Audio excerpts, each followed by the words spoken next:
এক মা প্রশ্ন করছে, তোরে এতদিন আমি লালন পালন করে বড় করলাম, জীবন যৌবন তোর জন্য শেষ করলাম, আজকে বউ পাইয়া বউ তোর আপন হয়ে গেল।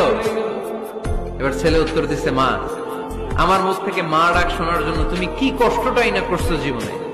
10 মাস আমারে পেটে ধারণ করলা, খাইতে পারো নাই, বমি করছো, খালি ওষুধ খাইছো, তোমার পেট কেটে আমারে বের করা হয়েছে, 2 বছর আমারে দুধ খাওয়াইছো, পেশাব পায়খানা পরিষ্কার করেছো, বয়স যখন 3-4 তখন তোমার আমি মা ডাকছি। এই মা ডাকটা শোনার জন্য তুমি এত কষ্ট করছো, আর আরেকবারের মাইয়া এই ঘরে আইসাই তোমার মা ডাকা শুরু করছে।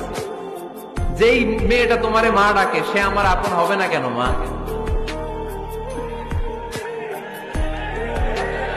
ঠিক কিনা?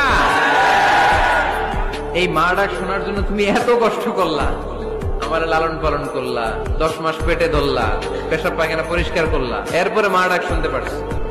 আর আরেকবারের মেয়ে জানা নাই চিনা নাই এসেই তোমার ডাকা শুরু করছে মা।